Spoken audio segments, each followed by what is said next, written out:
Information Letter 86-1 issued in 1986, the ERCB announces to the public, as what that would be, that they were no longer going to be taking security deposits on wells, and instead they were going to establish a fund, as they called it, with, I think it was $3 million, to address the prospect that wells and other facilities would not have an owner at the time of closure to do the closure work. And I think the only thing that's really in that letter that's given as a reason for that is that simply the security deposits that were being collected were somewhat insignificant.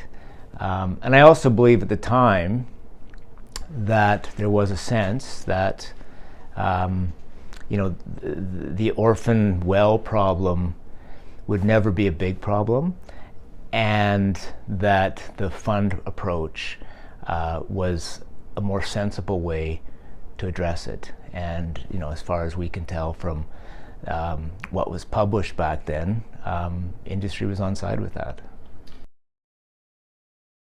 I think within 10 years of that decision, so by the 1990s, the regulator itself seems to have come to the conclusion that that it was going to be a bigger problem than they thought, because of course in the mid to late 1990s, the regulator instituted the long-term inactive well compliance program, which was really the first iteration of a closure program. So I don't have an answer as to why in the early to mid 1980s the thinking was it wouldn't necessarily become a big problem, but we do know that the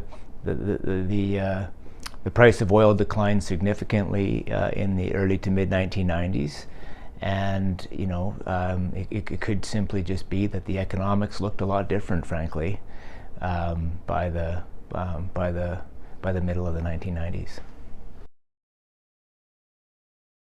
Another big difference, I think, in Alberta is that Alberta is one of these jurisdictions that never legislated or stipulated closure timelines, never legislated closure quotas, and so some of these other jurisdictions in the United States, I know have had that for much longer, and so I think looking at it maybe in the big picture.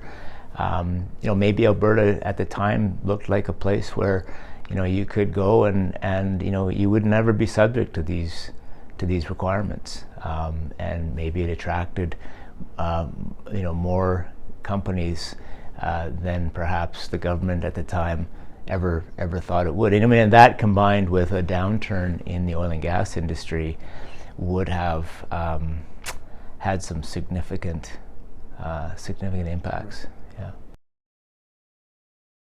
Yeah, that's certainly one of the primary and problematic issues, is never really having a good handle on accurate data in relation to what's inactive versus something that's sitting as inactive but is frankly already orphaned. And Alberta has struggled with that for decades. We still struggle with it. And it's really problematic because, of course, if you don't have an accurate sense on the landscape as to sort of what the extent of the problem is, that of course leads to that can lead to policy mistakes, frankly, underestimating the problem, for example. Huge issue for sure. Yeah.